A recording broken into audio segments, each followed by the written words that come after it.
bonjour, heureux de vous retrouver pour un nouveau cours de sémiologie des voies biliaires qui va donc être celui qui va aborder les problématiques de la colique hépatique, de l'hydrocholécystite, de la cholécystite et de l'angiocolite.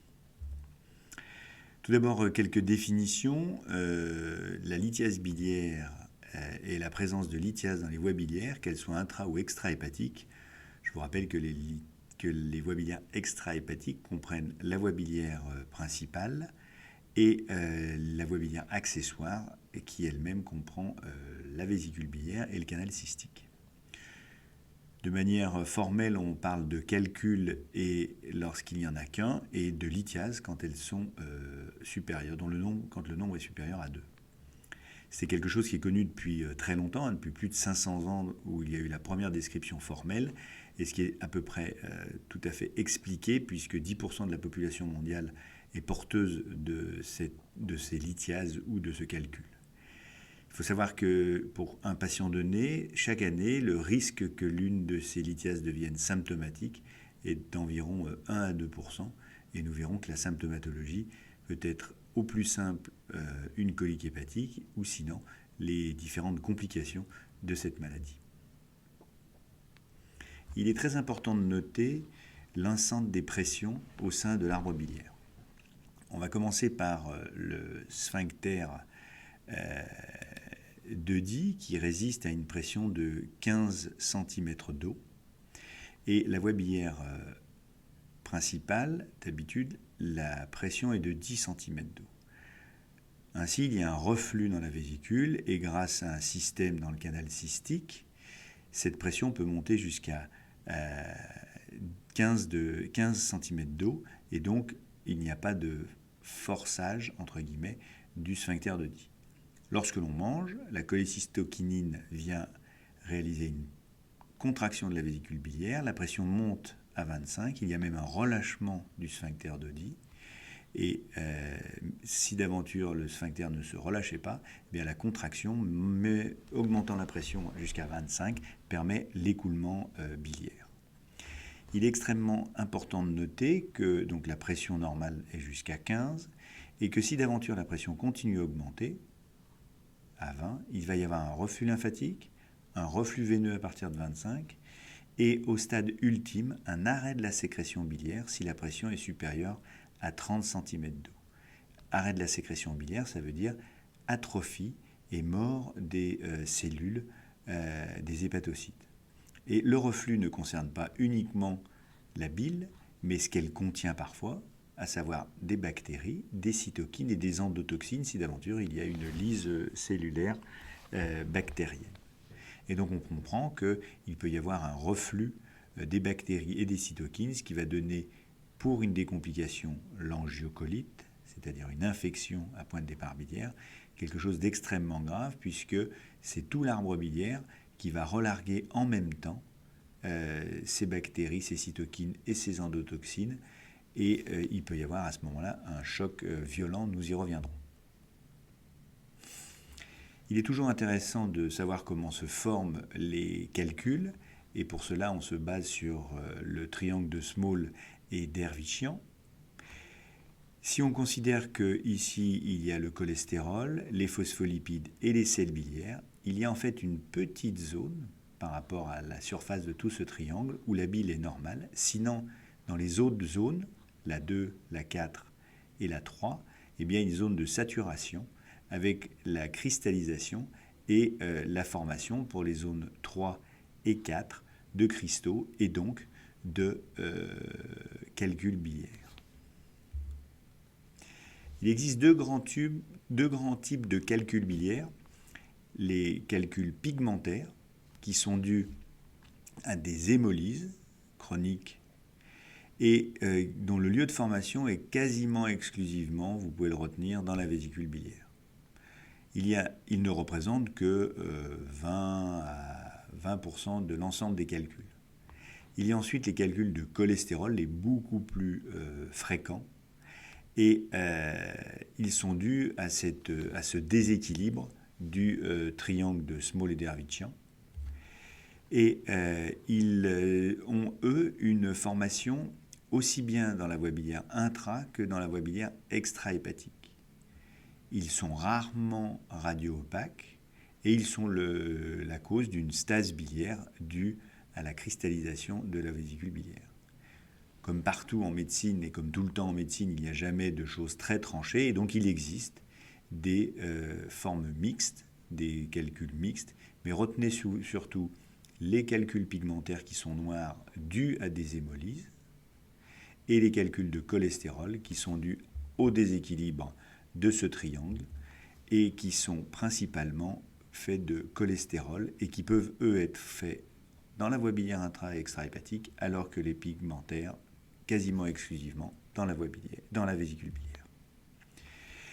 Et quand on reprend ces calculs, qu'ils soient pigmentaires ou cholestérol, on voit donc que la fréquence, en particulier en Europe, est surtout de cholestérol. Et pour les calculs pigmentaires, on peut regarder que les facteurs favorisants, voire même les causes, sont les anémies chroniques comme la thalassémie, la drépanocytose, le fait que les valves mécaniques, à chaque fois qu'elles s'ouvrent et se ferment, les globules rouges viennent se fracasser dessus, et donc il existe des hémolyses mécaniques. Il peut y avoir aussi des infections biliaires qui entraînent ce type de calcul et d'hémolyse. Et puis, les cholestérols, il faut absolument noter que l'âge est un facteur de risque, l'obésité, la grossesse, vous le verrez dans les années futures avec une vraie implication de la grossesse, et puis certains traitements, comme les fibrates, et la résection iléale étendue, où vous comprendrez qu'il y a une diminution de la réabsorption des sels biliaires. Donc abordons maintenant la problématique de la douleur abdominale dans ce contexte de colique hépatique. Donc un rappel de ce qu'on a vu pour la douleur abdominale, la vésicule étant située dans l'hypochondre droit, tant que la pathologie n'a pas atteint la paroi, la douleur sera surtout épigastrique. Évidemment, elle peut être un peu localisée, mais il ne faut pas s'attendre tant que l'inflammation de la vésicule ne touche la paroi à ce qu'on ait une latéralisation. Donc vous vous souvenez aussi donc, de cet homunculus de Penfield où on voit que la cavité abdominale est très peu représentée dans la sphère de sensibilité. Eh bien, du côté bleu, bien sûr, parce que c'est le côté sensitif. Donc on ne s'attend pas à avoir une physiologie extrêmement complexe. En fait, la physiologie va se résumer à la colique hépatique dont on vous donnera la définition et le tableau infectieux, puisqu'il s'agit la plupart du temps d'infection de la voie biliaire. Et donc, on retrouve la précision extrêmement mauvaise tant que la paroi n'est pas investie, puisque c'est le péritoine viscéral, qu'il va y avoir une latéralisation lorsque le péritoine pariétal sera atteint. Et donc, en résumé, la douleur va être à cet endroit-là, puisque les douleurs ombilicales et pelviennes sont en rapport avec le tube digestif bas, et que la latéralisation peut être grossièrement à droite avant même que ça ait touché. Mais retenez que quand la douleur est latéralisée, il faut s'attendre à ce qu'il y ait une implication du péritoine pariétal. Pour vous rappeler les métamères, mais qui n'ont que finalement peu d'intérêt. Et puis que l'arc, le réflexe de la défense va nécessiter la présence de muscles, comme je vous l'ai dit, d'un arc réflexe et du muscle final qui est l'effecteur. Alors les complications. Les complications, elles sont, vous le verrez, la colique hépatique, l'hydrocholécyste, la cholécystite, puis ensuite la migration, si d'aventure les calculs étaient initialement dans la vésicule, dans l'arbre biliaire principal, et l'infection induite par cette migration ou cette localisation. Donc, la colique hépatique est la complication qui est uniquement due à la douleur qu'entraîne la présence d'un calcul ou de plusieurs lithiases dans l'arbre biliaire. C'est-à-dire que ça correspond à la mise en tension de l'arbre biliaire, mais n'importe où. Il peut y avoir une colique hépatique en rapport avec une lithiase intrahépatique, ou une lithiase bloquant le canal cystique à l'entrée de la vésicule biliaire dans le canal cystique, et vous ne pouvez pas, le malade non plus, forcément, faire la différence entre des lithiases qui sont dans la vésicule biliaire ou dans l'arbre biliaire. Seuls les examens iconographiques vous permettront, en localisant le ou les calculs, le ou les lithiases biliaires, la localisation de la pathologie. Donc la colique, c'est une sensation d'onde douloureuse, croissante et décroissante. On a l'impression que ça va d'un point à l'autre, et les localisations peuvent être l'intestin, les voies urinaires, donc tout ce qui est un tube, et dans le cas présent, les voies biliaires. Donc la colique hépatique typique, qui est présente dans moins de 40% des cas des lithiases ou des calculs de la vésicule biliaire. C'est une douleur qui est brutale, elle apparaît d'un seul coup, et ensuite elle est permanente. Elle a en principe pas de déclenchement par un repas. Le siège, comme on l'a vu, il est surtout épigastrique la plupart des cas, dans 2/3 des cas, mais il peut être un petit peu latéralisé dans l'hypocondre droit.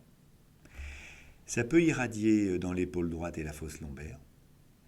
La durée, c'est quelques minutes à plusieurs heures, 4 au maximum. Et il peut y avoir une inhibition de l'inspiration forcée qui est due en fait à la douleur ressentie lorsque le péritoine pariétal vient toucher le processus inflammatoire.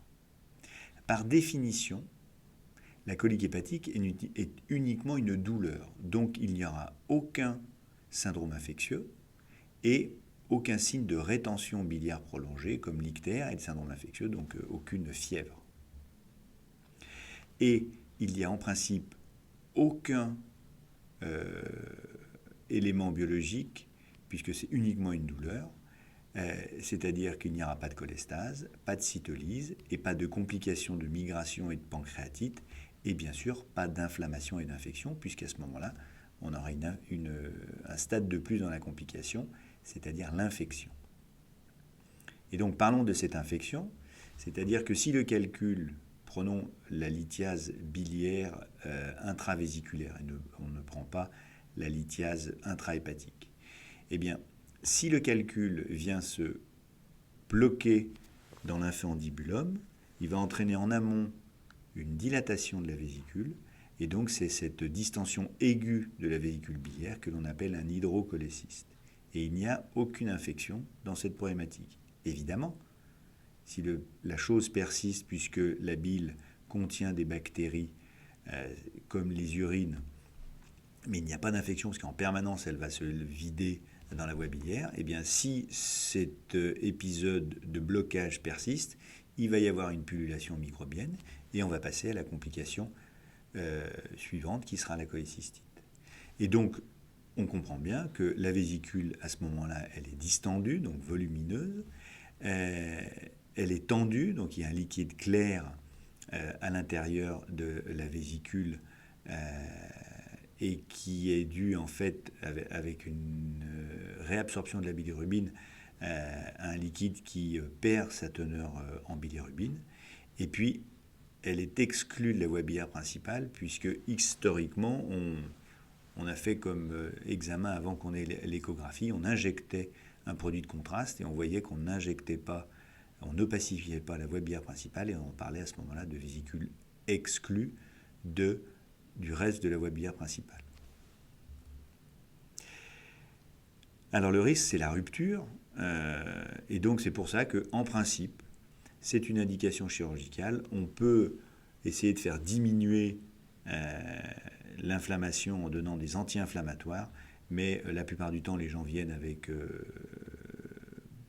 une pathologie qui évolue depuis quelque temps, et il est difficile de savoir s'il existe soit une cholécystite réelle, soit une hydrocholécyste, et on a plutôt tendance à réaliser une indication, une opération pour enlever la vésicule, parce que de toute façon, vous l'apprendrez plus tard, toutes les lithiases biliaires qui deviennent symptomatiques dans la vésicule, eh bien, le traitement, c'est la cholécystectomie.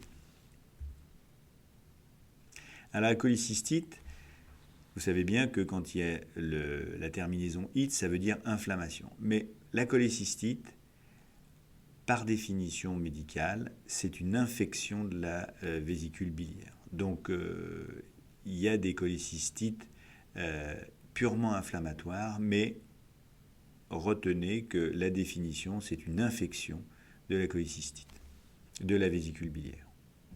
En anglais, on appelle ça cholécystitis. Donc, c'est assez drôle comme mot, mais retenez-le bien parce que la littérature est très foisonneuse de ces articles.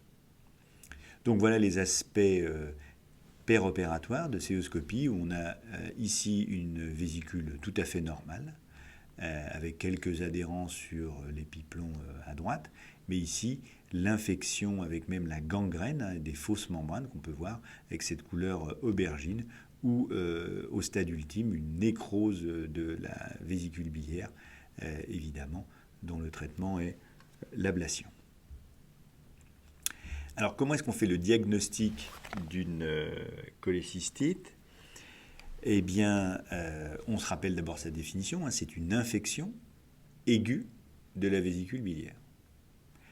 Donc, les étiologies, il existe des vésicules qui sont alithiasiques, donc ça veut dire qu'il n'y a pas de lithiase, mais que la cholécystite soit avec ou non des lithiases, l'organe va donner les mêmes symptômes. Donc le diagnostic, hein, on l'a dit, c'est une colique hépatique, donc la douleur, dont on a vu les définitions, avec, puisque c'est une infection, un syndrome infectieux. Fièvre, plus ou moins des frissons en fonction de l'importance de l'infection. Ça dure plus de 24 heures, parce que si ça dure moins de 4 heures, on sait que ça va être le cas de la colique hépatique. Et puis, il y a un signe important, on va y revenir, le signe de Murphy, qui est en fait la défense que l'on va provoquer en essayant de palper la vésicule. Nous reviendrons sur cet examen. Il n'y a pas d'ictère, puisque la voie biliaire principale est totalement libre. S'il y avait un ictère, ce ne serait pas un ictère dû à la rétention biliaire, mais dû au choc avec la problématique des transporteurs du canalicule au niveau biliaire de l'hépatocyte qui peuvent être bloqués par les endotoxines. Donc quelqu'un qui a un tableau de cholécystite aiguë qui devient ictérique d'un seul coup, la plupart du temps, soit il y a une migration d'un calcul dans la voie biliaire principale et le malade devient à ce moment-là avec un ictère rétentionnel, ou sinon il y a un choc septique et ça c'est le choc, c'est l'ictère du choc septique. Donc on imagine pour la biologie une infection et donc on va retrouver les classiques hyperleucocytose. Comme le foie au contact est impliqué, il peut y avoir une perturbation du bilan hépatique avec une cholestase, augmentation des gamma-GT et de la phosphatase alcaline, mais également une réaction à titre de cytolyse, donc une augmentation des alates et des azates. Comme il n'y a classiquement pas d'ictère, eh bien, la bilirubine totale et conjuguée sont normales chez un patient qui était auparavant avec des bilirubines totales et conjuguées normales, et il n'y a pas de réaction pancréatique, et donc la lipase est inférieure à 3 fois la normale. Il n'y a pas non plus d'hémoculture positive dans ces cas-là. Donc le signe de Murphy, qui est vraiment extrêmement classique et un signe majeur de la médecine, il peut être clinique et échographique, c'est-à-dire que l'échographiste, le radiologue, va réaliser la même chose avec sa sonde. Il est même beaucoup plus sensible et spécifique parce que lui, il va voir exactement où se trouve la vésicule. Donc comment est-ce qu'on fait ? Rappel, les mains relevées, solution hydroalcoolique, pas de bague. Donc on se met au niveau de l'épaule droite du patient et on lui demande d'inspirer. Et à ce moment-là, quand on inspire, la vésicule biliaire va augmenter. Quand on inspire, on va faire diminuer, on va abaisser le diaphragme, pousser le foie et la vésicule va être poussée vers la paroi. Et nous, avec nos doigts en crochet sous l'hypocondre droit, sous le dernier rebord costal, on va venir palper la vésicule et déclencher cette contracture. Donc, inspiration, le diaphragme baisse, le foie descend, poussant la vésicule à la paroi, et si la vésicule est palpée à ce moment-là, entraîne une défense. Ensuite, on a essayé de codifier toute cette symptomatologie et cette prise en charge, donc dans ce qu'on appelle les critères de Tokyo, qui ont été revisités récemment. Et le TG13, c'est Tokyo Guidelines 13e, ont été validés une nouvelle fois en 2018 et ont posé la manière de réaliser le diagnostic d'une cholécystite. Donc, lorsqu'on a une suspicion d'une infection de l'arbre biliaire, eh bien, on va regarder les critères qu'on appelle les TG13, Tokyo Guidelines 13, qui vont permettre de voir soit on a une angiocolite, soit une cholécystite. Et si on n'a pas des critères stricts, eh bien, on sera dans d'autres infections.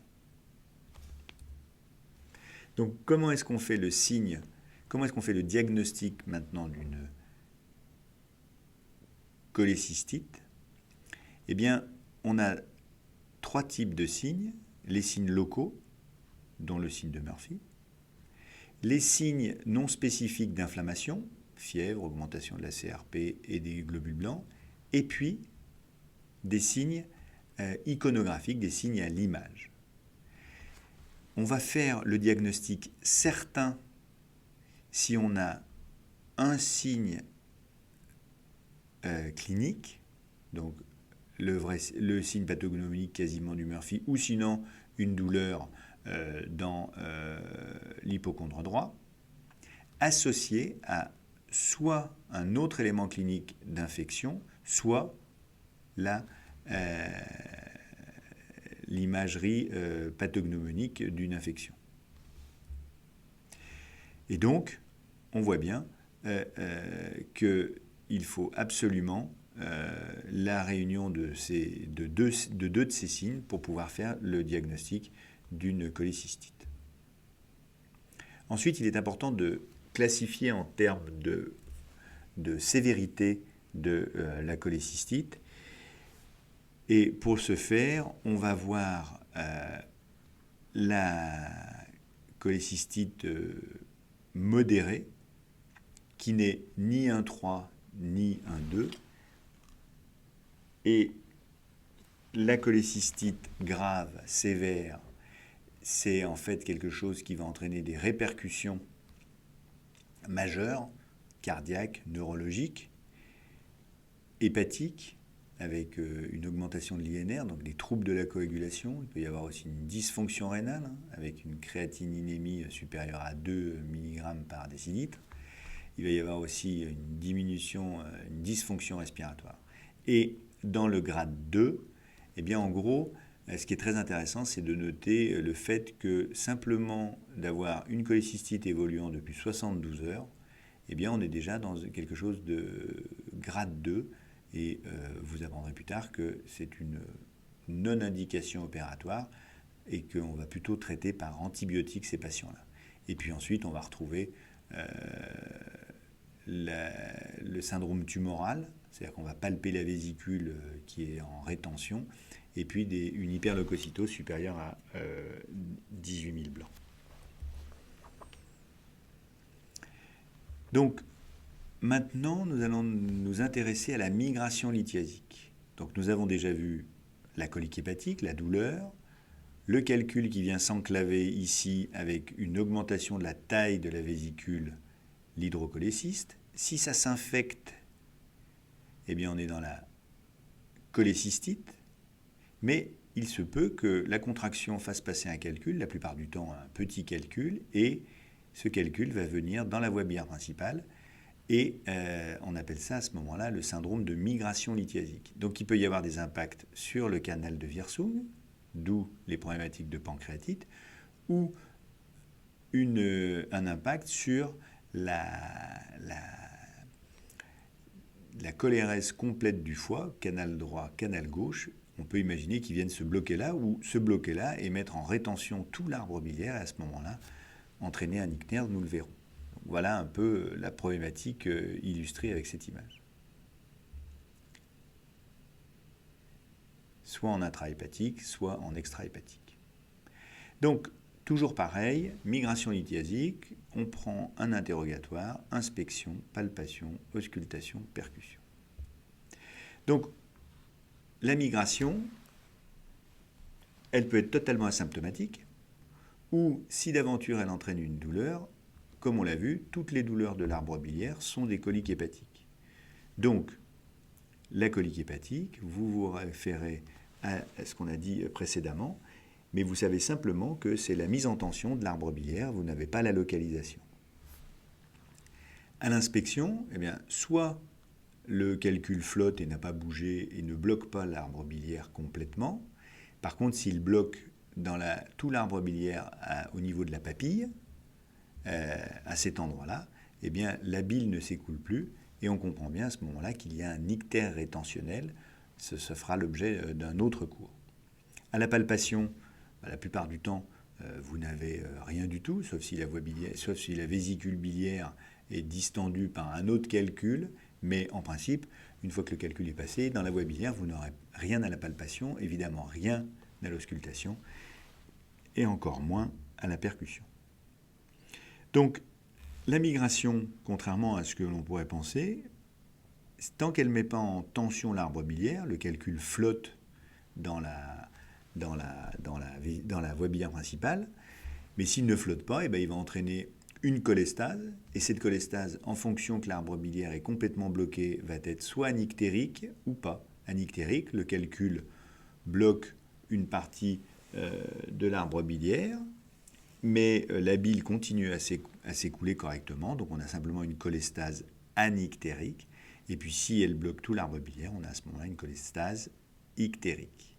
Le reste, tout est normal, puisqu'il n'y a aucun signe d'infection, puisque l'infection, ce sera autre chose que nous allons voir tout de suite, qui est l'angiocolite. Donc, l'angiocolite, c'est une septicémie, une infection à point de départ biliaire. Donc, en gros, vous avez quelqu'un qui a une infection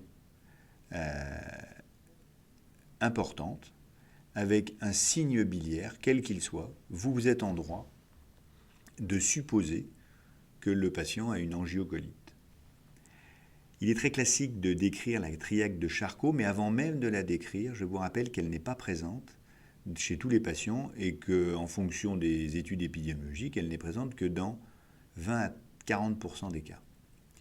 Cette triade de Charcot, c'est l'apparition successive dans les 48 heures et dans l'ordre de la douleur biliaire, donc la colique hépatique, d'une fièvre forte, élevé, supérieur à 39, et d'un ictère. Cette triade est la plupart du temps quasiment pathognomonique d'une angiocolite. Et l'un des trois signes peut être manquant, c'est-à-dire il peut y avoir simplement la douleur puis l'ictère, c'est-à-dire l'association uniquement des deux syndromes. Comme par définition, il s'agit d'une infection, et bien on peut comprendre que le syndrome infectieux est souvent au premier plan et qu'on a oublié, ou le patient lui-même, qui peut être même dans un état grave, a oublié qu'il avait une pathologie biliaire. Comme toutes les pathologies rétentionnelles avec une infection d'un canal, exactement pareil pour les pyélonéphrites, ça peut être sévère puisqu'il y a un relargage d'endotoxines. Il peut même y avoir, dans le cadre de l'angiocolite, un choc septique qui lui-même peut entraîner une insuffisance rénale. Donc, on a vu que la triade de Charcot, dans les critères de Tokyo 13, dont je vous ai déjà parlé, la sensibilité elle est inférieure à 30%. Donc, on retrouve bien que cette triade de Charcot peut être absente dans 20 à 40% des cas, et c'est fondamental de retenir ça.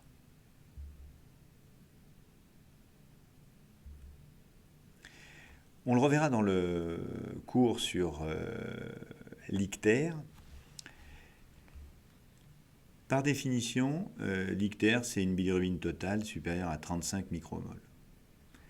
Vous avez donc deux foies, vous le savez, un foie droit et un foie gauche, qui donnent le canal gauche et le canal droit, puis la voie biliaire principale.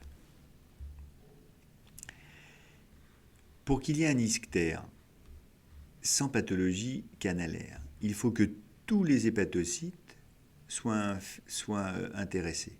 Et donc c'est le cadre de la cirrhose, où tous les hépatocytes sont malades, et donc le malade, les patients ont à ce moment-là un ictère, parce que l'intégralité du foie est malade. Mais si on bloque l'écoulement biliaire, on peut avoir la même répercussion, c'est-à-dire que la bile ne coule plus, et on a à ce moment-là ce qu'on appelle un ictère dit rétentionnel. Mais comme on l'a déjà vu, comme on le verra, il peut y avoir tous les canaux biliaires, les petits canaux biliaires affectés, et ça c'est surtout l'atteinte au pôle biliaire de l'hépatocyte dans le sepsis grave. Tous les canaux, alors que l'hépatocyte lui-même n'est pas malade, mais c'est vraiment le pôle de l'hépatocyte qui sécrète la bile, qui est bloqué, et on peut avoir à ce moment-là un ictère. Donc on peut avoir un blocage par une lithiase intrahépatique d'un seul canal, qui entraîne à ce moment-là un ictère qui n'entraîne pas d'ictère, puisque le foie gauche permet de réaliser toute la physiologie et la prise en charge de la bilirubine. Et donc à ce moment-là, le foie gauche suffit et on n'a pas d'ictère. Mais par contre, s'il y a une infection, on peut avoir donc une angiocolite sans ictère. Et on comprend bien à ce moment-là pourquoi la triade de Charcot n'est pas complète. On va avoir du sepsis, une cholestase, parce que là on va avoir une augmentation des gamma-GT et même une cytolyse s'il y a une vraie souffrance, mais la bilirubine, elle continue à être conjuguée dans le foie gauche et il n'y a pas d'ictère. Donc, dans les critères de Tokyo, l'angiocolite associe trois groupes principaux: l'infection, la cholestase et une imagerie. Et elle est certaine quand il y a un sepsis, donc c'est pour ça que la définition est un sepsis à point de départ biliaire, et un item de B, la cholestase, mais qu'elle soit ou pas ictérique, et un signe iconographique. Et elle est suspectée lorsqu'il y a un tableau inflammatoire et un signe B ou C.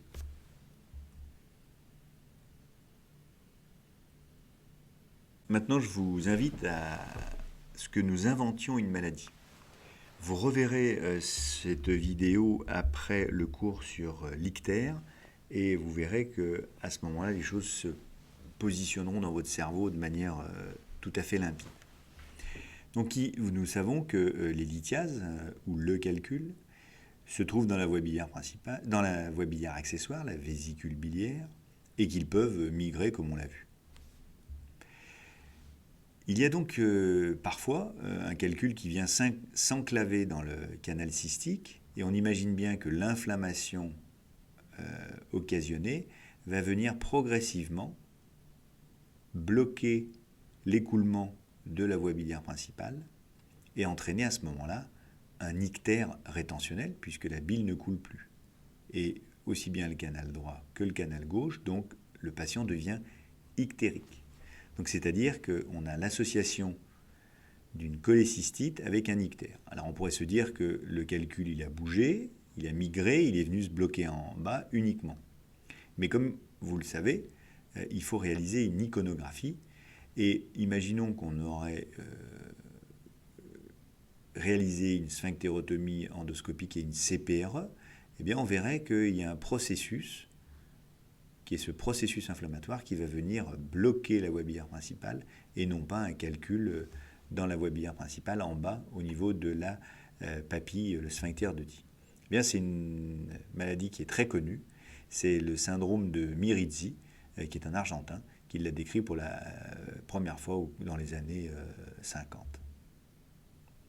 Alors maintenant, on va inventer une deuxième maladie. On replace la vésicule biliaire dans son contexte anatomique, le foie, elle est sous-hépatique, elle n'est pas très loin du duodénum, puisque la voie biliaire se jette dans le deuxième duodénum, avec le pancréas ici, et puis ensuite l'œsophage, l'estomac, le duodénum, et puis ensuite tout l'intestin grêle, le côlon,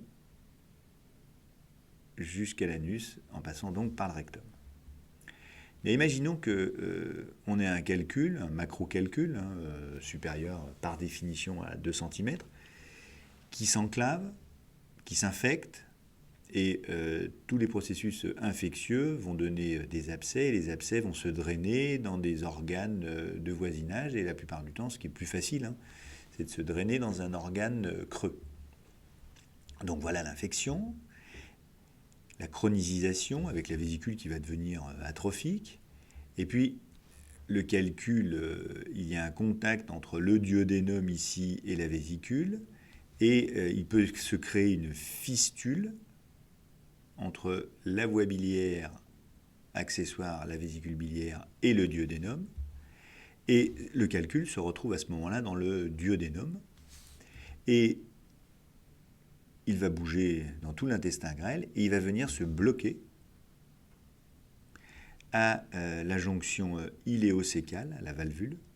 Et si le calibre est supérieur, il va entraîner donc une occlusion mécanique parce qu'il ne va pas être expulsé, il ne va pas poursuivre son trajet dans le côlon. Et donc il y a ce qu'on appelle un iléus.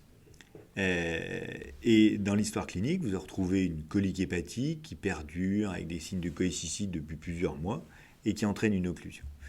Eh bien, cette maladie s'appelle un iléus biliaire. Et une fois que vous avez compris la problématique d'un macrocalcul, que vous connaissez l'anatomie, que vous connaissez l'infectiologie, c'est-à-dire que les abcès ont tendance à se drainer dans les organes creux de voisinage, on le verra pour la diverticulite, ils peuvent se drainer dans la vessie, avec des syndromes urinaires qui apparaissent après un tableau de sigmoïdite. Donc là, calcul dans la vésicule, inflammation, fistule bilio-digestive entre la vésicule biliaire et le duodénum, le calcul est expulsé dans l'intestin grêle, il ne passe pas la valvule iléo-cécale, occlusion mécanique, et on appelle ça donc un iléus biliaire, une maladie très classique.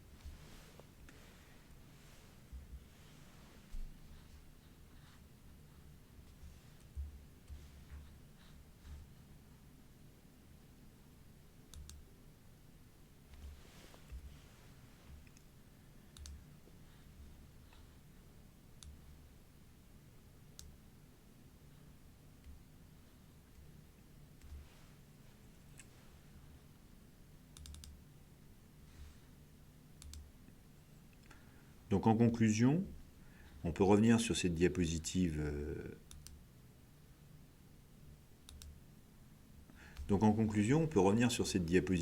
D'introduction où l'on sait que la lithiase biliaire intéresse aussi bien les voies biliaires intra que extra-hépatiques, que 10% de la population mondiale est porteur d'une lithiase vésiculaire, ce qui veut dire que vous devez vous attendre dans votre pratique courante à avoir une lithiase à traiter ou à prendre en charge, que vous l'apprendrez que si elle est totalement asymptomatique, il n'y a rien à faire. Il faut savoir que si vous avez un patient que vous suivez au long cours, et bien la probabilité qu'il développe une complication et donc une symptomatologie, c'est environ 1 à 2% par an. Et que la première chose qu'il va décrire, en principe, c'est une simple colique hépatique. Donc la colique hépatique est la douleur avec la mise en tension de l'arbre biliaire. Que si ça évolue, le calcul s'enclave, il y a une hydrocholécyste, donc c'est-à-dire la rétention vésiculaire importante. Le calcul n'entraîne pas d'inflammation, ça repasse dans l'ordre, mais par contre, il peut y avoir une infection, et à ce moment-là, on passe au stade de la cholécystite. Donc, on comprend bien le continuum. La migration lithiasique, c'est-à-dire qu'il y avait un calcul vésiculaire ou des lithiases, et dont l'une part dans la voie biliaire principale, qu'il n'y a pas forcément de symptômes, qu'il n'y a pas forcément d'infection, et que s'il y a une infection, elle peut entraîner une angiocolite, qui est dont la définition est une septicémie à point de départ biliaire. Ça ne veut pas dire que ça soit uniquement la voie biliaire principale. Il peut y avoir des angiocolites avec des calculs bloqués en intrahépatique, ce qui permet de comprendre que la fameuse triade de Charcot, qui est l'apparition de douleurs, fièvre, ictère dans les 48 heures, peut être incomplète, surtout pour l'ictère, puisque si elle n'intéresse ce calcul ne bloque qu'une partie du parenchyme, le reste du parenchyme peut permettre de prendre en charge la bilirubine et de ne pas entraîner un ictère, et nous le reverrons dans le cours sur l'ictère.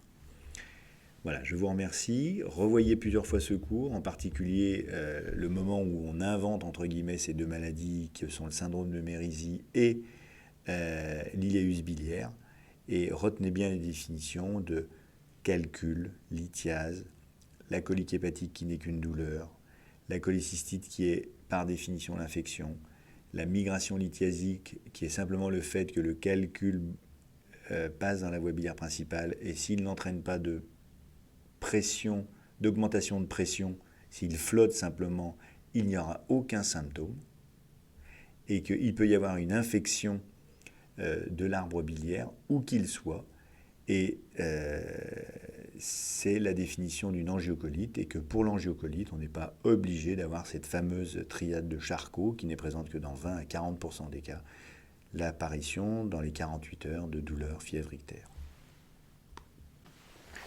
Voilà, ce cours est donc fini, et je vous invite à le visionner avec en continuité le cours suivant que je réaliserai sur l'ictère rétentionnel.